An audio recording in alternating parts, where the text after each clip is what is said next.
Well, for those of you that watched my video on Friday, the fairly disastrous thunderstorm weather while sourcing and then fitting the new front knuckle or hub or bearing carrier, whatever you want to call it, my tyre got punctured, and I thought I'm going to test out some puncture repair options. So this has just arrived. I ordered these on Friday and they've taken until Wednesday to arrive, so not exactly lightning fast, but certainly within the expected duration to receive them. So let's have a look inside and see what they look like.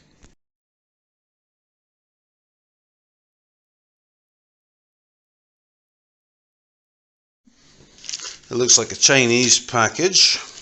So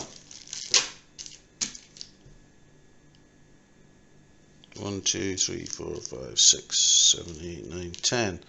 I've got 20. I thought I'd ordered 40, but I will need to check that. So there's supposedly, these must be the smaller ones, and these must be the larger ones.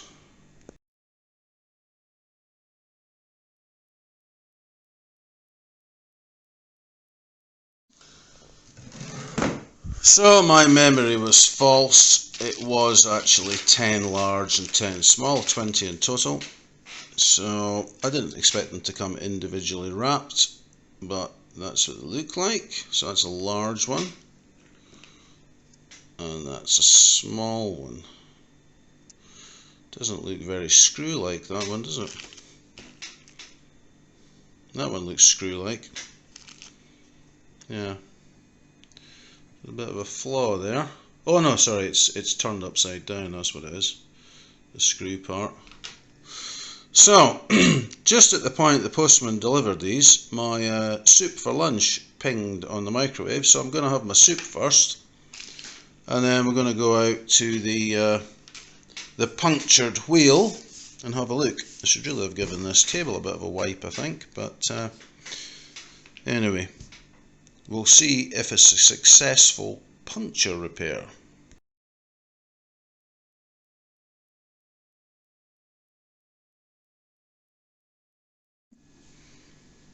There's a quick comparison of the two. Yeah, it's definitely very, very dinky, this one.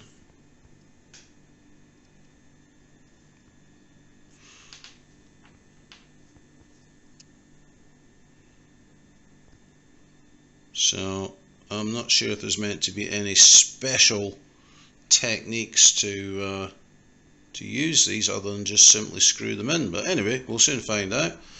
So little and large, there you go, little and large.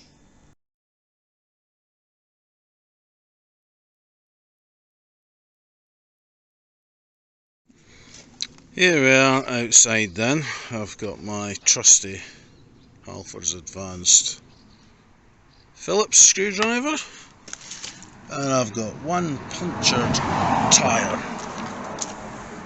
So let's see how this goes. So I'm just going to pop it in and try screw it in, and I'll see how that turns out.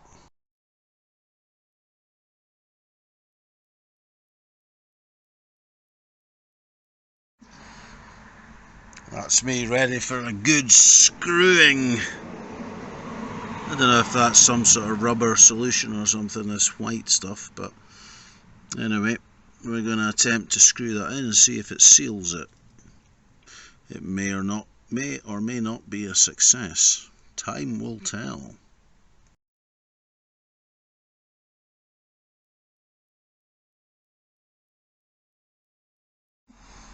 Well, that's that screwed in.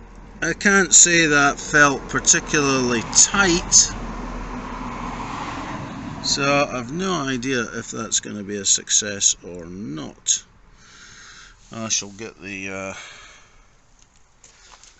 air line out, or the compressor out, and see if it pumps the tyre up.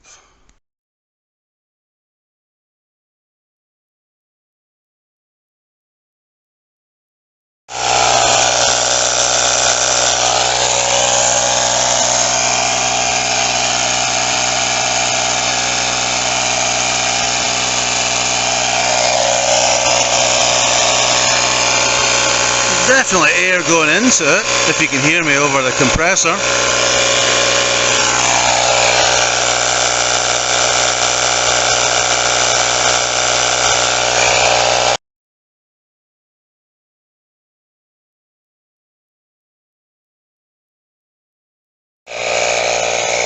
So far so good.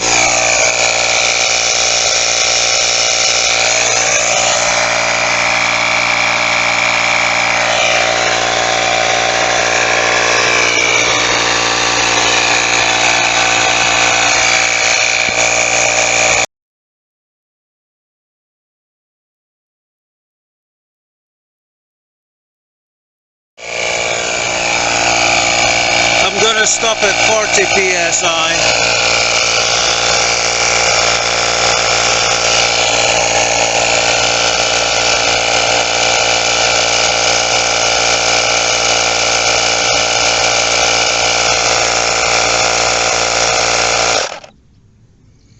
Right, so that's 40 psi.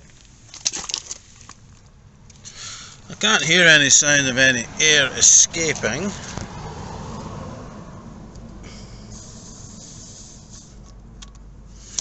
There's a tip for you. This is inflator kit compressor from a Mercedes. One of my friends used to deliver cars and he gave me one of these and they're really good. That's where you put the sealant to reinflate the tyre.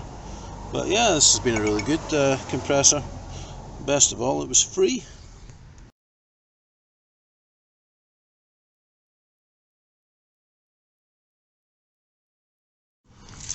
Right, so I've brought myself a jug of water.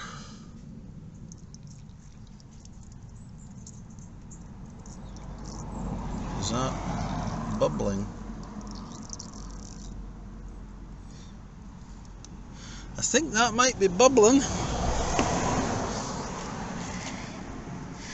I'll need to put something to block the water.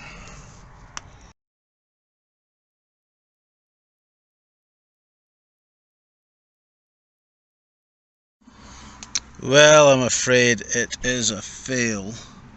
It is bubbling there. So, the screw-in tyre fix plug did not work for me. It must be too wide a hole. It's still staying up, but it's definitely losing air. So, should I try a different method? That's the question. Should I get a tyre plug?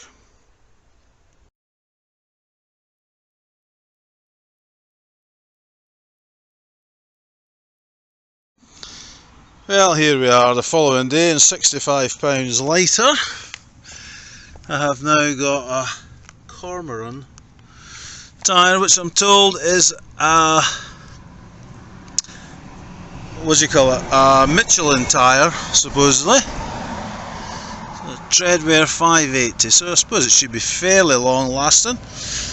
I need to obviously clean my wheels, they're pretty filthy, but yeah, new tyre. So I'll show you what the verdict was on the existing tyre that I tried to plug.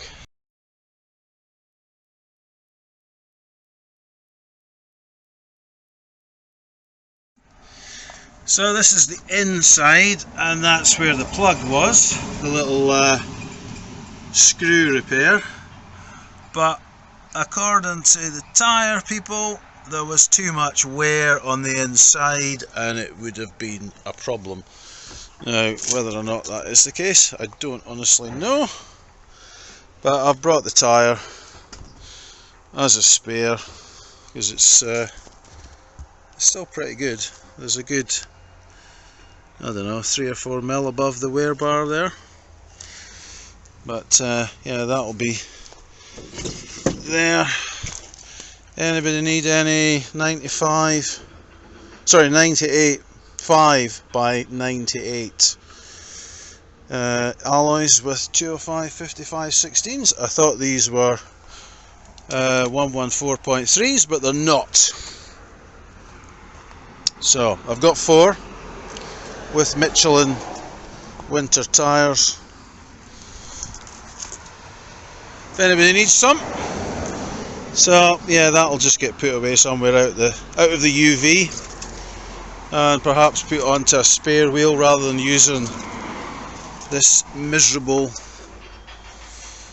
space saver. So anyway, my £3.99 plan to repair the tyre didn't pan out, and now I've got a £65 new tyre fitted. So we'll see how that goes. The car's absolutely silent since changing that front knuckle on this side on Saturday. It's now Friday, so 6 days later. I've hardly used the car. It needs a bloody good wash, so the sun's finally come out for the first time today, so I may well give this a quick wash just now and get it looking a bit more presentable. So anyway, feel free to like and subscribe and make any sarcastic comments that you feel like down below. Thanks for watching. Bye just now.